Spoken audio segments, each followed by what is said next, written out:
पंढरपूर तालुक्याच्या राजकारणात भोसे आणि भोसे परिसरातील सर्वसामान्य जनतेच्या पाठबळावर स्वर्गीय यशवंतभाऊ पाटील आणि स्वर्गीय राजूबापू पाटील यांनी या गटाचे नेतृत्व करत अत्यंत प्रभावी आणि निर्णायक भूमिका बजावली होती। याच नेतृत्वाच्या वारशामुळे आज जिल्हा परिषद आणि पंचायत समिती निवडणुकीत त्या गटातून स्वर्गीय राजूबापू पाटील यांच्या पत्नी श्रीमती प्रफुल्लता पाटील यांना मोठा प्रतिसाद मिळत असल्याचे स्पष्टपणे दिसून येत आहे। दरम्यान विठ्ठल परिवारातील एक आक्रमक आणि स्पष्टवक्ते नेते म्हणून गणेश पाटील यांची ओळख संपूर्ण तालुक्यात आहे। मात्र परिवारातीलच दुसऱ्या गटाकडून थेट अस्तित्व संपवण्याच्या उद्देशाने सुरू असलेल्या राजकीय कुरघोड्यामुळे गणेश पाटील यांनी भाजपमध्ये प्रवेश केल्याची चर्चा सध्या जोर धरताना दिसून येत आहे। मात्र या सर्व चर्चावर स्वतः गणेश पाटील यांनी भोसे गटाच्या गावभेट दौऱ्यातून आपली भूमिका थेट मतदारांसमोर मांडली आहे। या दौऱ्यादरम्यान बोलताना गणेश पाटील यांनी विकास, विश्वासघात, अंतर्गत राजकारण आणि विरोधकांच्या भूमिकेवर थेट बोट ठेवत अनेक मुद्द्यावर परखड भाष्य केले आहे। विरोधकांना उघडे पाडण्याचा प्रयत्न करत जनतेचा विश्वास हाच आमचा खरा ताकद आहे असा ठाम विश्वास त्यांनी व्यक्त केला। नेमकं गणेश पाटील काय म्हणाले, भोसे गटाची पुढील दिशा काय असेल आणि राजकीय चर्चामागचं सत्य काय, हे सर्व जाणून घेण्यासाठी पहा गणेश पाटील यांची सविस्तर आणि परखड मुलाखत।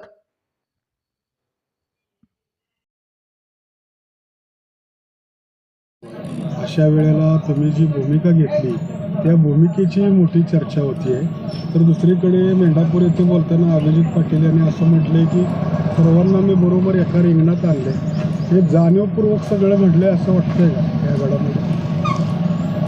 जाणीवपूर्वक म्हणता येणार नाही। जिल्हा परिषद पंचायत समितीच्या निवडणुकीच्या पूर्वी नगरपालिकेच्या वेळेस आमच्या बैठका झालेल्या होत्या आणि त्या बैठकांमध्ये काय काय गोष्टी झालेल्या होत्या हे प्रसारमाध्यमांना सगळं माहीत आहे।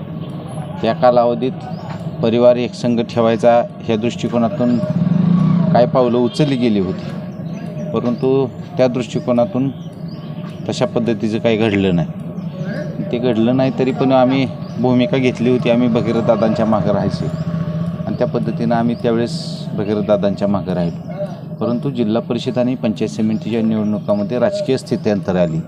राजकीय स्थित्यंतरामध्ये दोन्ही राष्ट्रवादी काँग्रेस पार्टी एकत्र आल्या आणि ते एकत्र आल्यानंतर जे AB फॉर्मचं अधिकार आहेत ते अधिकार राजकीय वरच्या वरिष्ठ मंडळींनी त्याच ठिकाणच्या लोकप्रतिनिधींना देण्याचं भूमिका बजावली आणि या ठिकाणी मेंढापूरच्या सभेमध्ये त्यांनी वक्तव्य करत असताना बोलून दाखवलं की मी AB फॉर्मच मिळू देणार नाही। ही त्यांची भावना मला पूर्वीच कल्पना होती आणि त्यांची अशी पद्धतीचं या ठिकाणी वागणूक होणार आहे अशा प्रकारची पूर्वीचीच कल्पना असल्यामुळं आपण भूमिका घेऊन या ठिकाणी पुढं वाटचाल केली पाहिजे ह्या दृष्टिकोनातून मी प्रथमतः अपक्ष अर्ज भरला आणि अपक्ष अर्ज भरल्यानंतर मला या जिल्ह्याचे पालकमंत्री जयकुमारजी गोरे साहेबांचा संपर्क झाला आणि तुम्ही आमच्याकडे या ज्या काय अडचणी आहेत तुमच्या, जे निधीच्या बाबतीत अडचणी असतील किंवा ज्या काय गोष्टी जे तुम्हाला अडचणी निर्माण, उद्या आमचा पक्ष सत्तेत आहे आणि तुम्हाला त्याचा फायदा नक्कीच भविष्यात होणार आहे, अशा प्रकारची त्यांनी भावना व्यक्त केली। मी या ठिकाणतील सर्व वडीलधारी मंडळी जे आमच्याबरोबर आहेत त्यांच्याबरोबर विचारविनिमय केला आणि त्यांनी देखील असं सांगितलं की आपण सत्तेबरोबर गेलं पाहिजे, आपल्याला या ठिकाणी निधीची उपलब्धता कुठंच कमी पडणार नाही, कारण केंद्रात सरकार भाजपचं आहे, राज्यात सरकार भाजपचं आहे आणि जिल्हा परिषदमध्ये देखील भाजपचंच जिल्हा परिषद अध्यक्ष होईल, अशा प्रकारच्या भावना इथल्या सर्वसामान्य लोकांच्या, आमच्या सर्व वडीलधारी मंडळींच्या होत्या आणि त्या दृष्टिकोनातून या ठिकाणी प्रवेश करण्याचं ठरलं। प्रवेश करण्याचं ठरल्यानंतर आम्ही या ठिकाणी पांडुरंग परिवाराचे जे नेते आहेत प्रशांत मालक परिचारक यांच्याबरोबर बसलो आणि या तालुक्यातील राजकीय स्थित्यंतरावर आम्ही बसत असताना आमचा समेट झाला आणि ते समेट होऊन आम्ही एकदम या ठिकाणी कुठली जिल्हा परिषद गट कोण उभा राहिल्यानंतर निवडून येईल अशा प्रकारच्या भावना व्यक्त झाल्या आणि त्या हिशोबानं प्रत्येकाला जिल्हा परिषद पंचायत समितीमध्ये निवडून येणाऱ्या उमेदवाराला उमेदवारी देण्याच्या दृष्टिकोनातून पक्षानं देखील या ठिकाणी पाठपुरावा केला आणि त्या दृष्टिकोनातून आम्ही प्रवेश केला आणि आम्हाला बी फॉर्म मिळाला. दादा, तुम्ही आणि चेअरमन साहेबांनी राष्ट्रवादी काँग्रेस चांगला वाढवला, पक्षासाठी तुम्ही प्रामाणिक काम केलं, पण पक्षात अशा कुरघड्या होतील असं तुम्हाला कधी वाटलं होतं का? या ठिकाणी अशा पद्धतीच्या गोष्टी घडणार आहेत, अशा पद्धतीनं होईल असं कधीही वाटलेलं नव्हतं. परंतु घडते आणि एकानुसार लागत असतो. राजकारणात आपण ज्यावेळेस काम करत असतो त्यावेळेस लक्षात येतं की पुढचा माणूस आपल्यावर कुठंतर आपल्याला अडचणीत आणण्याच्या दृष्टिकोनातून प्रयत्नशील राहणार आहे आणि त्या दृष्टिकोनातून त्यांनी तसं जाणवलं आम्हाला. त्यानंतर आम्ही निर्णय घेतला. दादा, मेंढापूर येथे बोलताना अभिजित पाटील असंही म्हणाले की यशवंतराव चव्हाण, शरद पवार यांच्या विचारधारा तुमच्या कुटुंबाने अनेक दशकांपासून जोपासल्या होत्या आणि तुम्ही त्यापासून आता दुरावला गेलाय. काय सांगा? ती त्यांची भावना आहे, ही आमची भावना नाही. या ठिकाणी ते काय म्हणतात ह्याच्यावर मी जास्त उत्तर देणं हे महत्त्वाचं नाही. वैयक्तिक माझी भावना काय, माझ्या लोकांची भावना काय आणि या जिल्हा परिषद गटात प्रगतीच्या दृष्टिकोनातून वाटचाल करायची कशा पद्धतीची आहे ह्या भावना महत्त्वाच्या आहेत आणि त्या दृष्टिकोनातून आम्ही वाटचाल करतो. दादा, विठ्ठल सहकारी साखर कारखाना अडचणीत असताना देवेंद्र फडणवीस हे कारखान्यावर आले होते आणि लोकसभावेळी त्यांनी आश्वासन दिलं होतं की 3 महिन्यात विठ्ठलच्या कर्जाचं पुनर्गठन करू आणि पुढे 347 कोटी रुपयाची थक आम्ही कारखान्याला मिळाली. भाजपबद्दल यामुळे विठ्ठल परिवारात एक आत्मीयता, विश्वास वाढला असं वाटतं का? या ठिकाणी हा प्रश्न तुम्ही विठ्ठल कारखान्याच्या चेअरमनला विचारायला पाहिजे होता. तुम्ही लोकसभेच्या वेळेस यशवंतराव चव्हाणांची जी विचारधारेबद्दल आता तुम्ही बोलता त्यावेळेस त्याचा तुम्हाला विसर पडला होता. दादा, आता ज्या पद्धतीने तुम्ही सांगितलं की विठ्ठल नगरपालिकेच्या निवडणुकीत तुम्ही भगीरथ दादासोबत होता, आता भगीरथ दादांची भूमिका काय राहणार आहे? कारण की नुकतंच अजितदादांचं निधन झाल्यानंतर विठ्ठल परिवारामध्ये कुठंतरी दुभागल्याचं चित्र दिसायला आलं. कल्याण काळे गणेश पाटलांकडनं एक वेगळीकडे भावपूर्ण श्रद्धांजली देण्यात आली, तर भालकेकडनं एक वेगळीकडे श्रद्धांजली देण्यात आली. त्यामुळे कुठंतरी विठ्ठल परिवारात फूट पडली.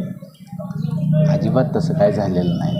या ठिकाणी मी पूर्वी पण सांगितलेलं आहे आणि आता देखील सांगतो, विठ्ठल परिवारात कुठल्याही प्रकारच्या फूट पडलेली नाही. मी माझ्या ज्यावेळेस या ठिकाणी विचारविनिमय बैठकीसाठी लोक बोलवली होती त्यावेळेस देखील सांगितलं होतं की विठ्ठल परिवारातील सर्व घटक या ठिकाणी मला मदत करणार आहे आणि तीच भूमिका कायम आणि कंटिन्यू राहणार. दादा, तुम्ही जिल्ह्यामध्ये सक्षम ग्रामपंचायत चालवत आहे, तुमच्या ग्रामपंचायतीला अधिक राष्ट्रीय लेवलचे पुरस्कार मिळाले, जिल्हा परिषदेमध्ये काय भूमिका आपली राहणार आहे? हा महत्त्वाचा प्रश्न आहे. विकासाच्या धोरणानं या ठिकाणी कारखान्याचं राजकारण हे वेगळं झालं.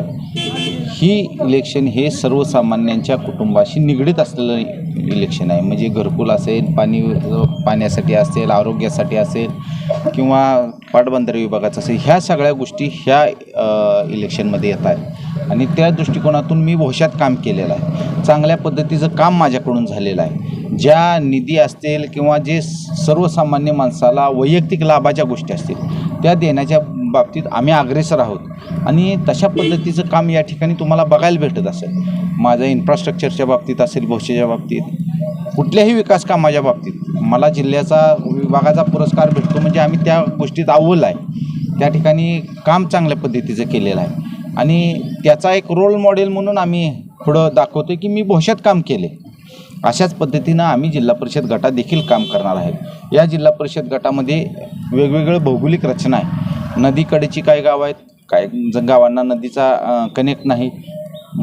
उदाहरणार्थ शेवते, नेमतवाडी, भोसे हा नदीचा कनेक्ट नसणारी गाव आहे. परंतु होळे, खेडभोसे, गुरसाळे, बटुमरे, चिंचोली, भोसे हे जी नदीच्या कडेची गावं आहेत, शेगाव दुमाला असेल, आडीव नदीच्या कडं जाणं ती वेगवेगळी तिथली अडचणी आहेत. नदीच्या कडेच्या गावांना रस्त्याच्या अडचणी आहेत, त्या ठिकाणी पानंदर रस्ते मंजूर करणे, त्या ठिकाणी चांगल्या पद्धतीनं शैक्षणिकच्या बाबतीत जे जिल्हा परिषदच्या शाळा सुदृढ झाल्या पाहिजेत, त्या ठिकाणी चांगल्या पद्धतीचा इमारती तयार झाल्या पाहिजेत. अशा प्रकारची भावना ठेवून या ठिकाणी आम्ही जिल्हा परिषद गटात फिरतो. या गटात समोरचा उमेदवार हा कॉन्ट्रॅक्टर आहे, कुठेतरी धनशक्तीचा लाभ घेतला जातोय आणि याचबरोबर त्यांच्याकडनं अशा वावडे आहेत की गणेश पाटलांचा गोळा कारखाना सुद्धा बंद पडला आहे, अशी देखील चर्चा आहे. काय सांगू शकता?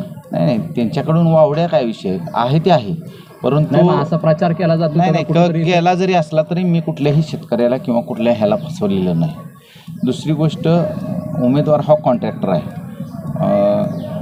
या ठिकाणी त्यांच्याजवळ भरपूर प्रकारची माया त्यांनी जमावलेली आहे. कशा पद्धतीने जमावले ह्याचं चौकशी तुम्ही चांगल्या पद्धतीने कराल. धनशक्तीचा वापर नक्कीच या ठिकाणी होणार आहे, परंतु जनता आमची सुज्ञ आहे. जनतेला माहीत आहे हे मिळवलेले धनसंचय कशा पद्धतीचा आहे. आपल्यालाच रोडसाठी सरकारने दिलेले पैसे निकृष्ट दर्जाचे रोड करून त्यातून मिळवलेलं हे धन आहे. लोक हुशार आहेत. दादा, समोरच्या नेत्यांकडून असाही एक विश्वास व्यक्त केला जातो की विधानसभेला हे सगळे विरोधातच होते, मग आताही तीच परिस्थिती आहे, काय फरक पडणार आहे, काय वाटतं याबाबत? त्यावेळेचं इलेक्शन, त्यावेळेसचे दिलेली आश्वासनं आणि त्यावेळेसचं असलेलं वातावरण ह्यात जमीन आसमानाचा फरक आहे. त्याच्यापूर्वी 3 महिन्यापूर्वी हेच उमेदवार भाजपमध्ये होते आणि आम्ही धैर्यशील मोहिते पाटलांचा प्रचार केला होता. याच गावानं 2000पेक्षा जास्त लीड दिलेलं होतं. त्यामुळे त्यावेळेच्या इलेक्शननं, त्यावेळेच्या वातावरणानं, त्यावेळेच्या उमेदवारावर ह्या गोष्टी अवलंबून असतात. लोकसभेला अभिजित आबा पाटील हे भाजपचा प्रचार करीत असताना तुमच्या गावाने धैर्यशील मोहिते पाटलांना हो दिलं होतं. त्यावेळेस आम्ही तिथं काम करत होतो. ह्या पुरोगामी विचारधारेचं गाव म्हणून ओळखलं जातं, भाजपला साथ देईल? 100% देईल. मी विचार घेऊन उतरलेलो आहे. या ठिकाणी मी एकटा हा निर्णय घेतलेला नाही, हा लोकांनी निर्णय घेतलेला आहे. आणि हा लोकांनी का निर्णय घेतला आहे तर सत्ता ही भाजपची आहे, राज्यात असेल देशात असेल. जर तुम्हाला त्या ठिकाणी जिल्हा परिषदमध्ये काम करणारा सत्ताधारी जिल्हा परिषद सदस्य असेल तर निधीच्या बाबतीत कुठल्याही प्रकारची कमतरता या ठिकाणी जाणवणार नाही. ही कुठल्याही सर्वसामान्यातल्या सर्वसामान्य माणसाच्या लक्षात येणारी गोष्ट आहे. आणि त्यामुळं मला वाटत नाही की या बाबतीत कुठल्या आमच्या जनतेच्या मनात अडचण किंवा मनात संभ्रम असा नाही. त्यांना माहीत आहे आपण सत्ताधाऱ्याच्या मागं राहिलं पाहिजे आणि त्या दृष्टिकोनातून जनता नक्कीच माझ्या पाठीशी ठामपणानं उभा आहे. आमचं चिन्ह कमळ आहे, त्या कमळाच्या मागं नक्कीच राहील. शेवटचा प्रश्न बघा, एकीकडे विठ्ठल कारखान्याची सुरू असलेली वाटचाल, गाळप हंगाम दर हा चर्चेत आला जातो आणि दुसरीकडे विठ्ठल परिवारातील जे जुने नेते आहेत, ते माजी संचालक आहेत, गाव नेते आहेत विठ्ठल परिवारातील, यांची भूमिका मात्र अजूनही तटस्थ आहे. अशा वेळेला तुम्ही त्यांना काय आव्हान करा? नाही, तुम्हाला तटस्थ भूमिका कुठल्याही माजी संचालकाची दिसलेली मला तर बघायला भेटलेली नाही. आणि हे इलेक्शन सगळ्यात महत्त्वाची गोष्ट म्हणजे हे इलेक्शन जिल्हा परिषद पंचायत समितीचं आहे. तुम्ही फोकस जिल्हा परिषद पंचायत समितीवर ठेवा. हे इलेक्शन कारखान्याचं इलेक्शन नाही. त्यामुळं मूलभूत गरजा ज्या शासन तुम्हाला देणार आहे त्या मूलभूत गरजावर आपण बोललेलं योग्य. आपण ते कशा पद्धतीने त्याचा विकास करू, निधी कशा पद्धतीनं आणू, मी ह्या पदावर असताना मी किती निधी आणला, मी किती प्रगती केली, तशाच पद्धतीनं तुम्ही बोलला तर योग्य राहील. कारखान्याच्या इलेक्शनच्या वेळेस कारखान्याच्या इलेक्शन बाबतीत बोललं तर हे चांगल्या पद्धतीचं सोयीस्कर होईल. जर आपण कारखान्याच्याच इलेक्शनच्या बाबतीत किंवा कारखान्याचा ह्या जिल्हा परिषदमध्ये आणायला लागला तर ही गोष्ट कुठं तर संयुक्तिक नाही किंवा ती डायव्हर्ट करण्याचा प्रश्न. तुम्ही विकासावर बोला, तुम्ही निधी किती आणला, तुम्ही त्या गावाला किती निधी दिला, तुम्ही कुठल्या पद्धतीचा निधी उपलब्ध करून देण्याचा प्रयत्न या ठिकाणी केला, या गावाच्या अडचणी काय, या गावाला जिल्हा परिषद शाळा कशा पद्धतीने सुदृढ करता येईल, या गावाला आरोग्यसेवा कशा पद्धतीने चांगली देता येईल, अशा पद्धतीवर तुम्ही प्रश्न विचारा किंवा त्याच्यावर तुम्ही हे इलेक्शन खेळा. इलेक्शन कारखान्याच्या इलेक्शनच्या वेळेस आपण ह्या विषयावर बोलू.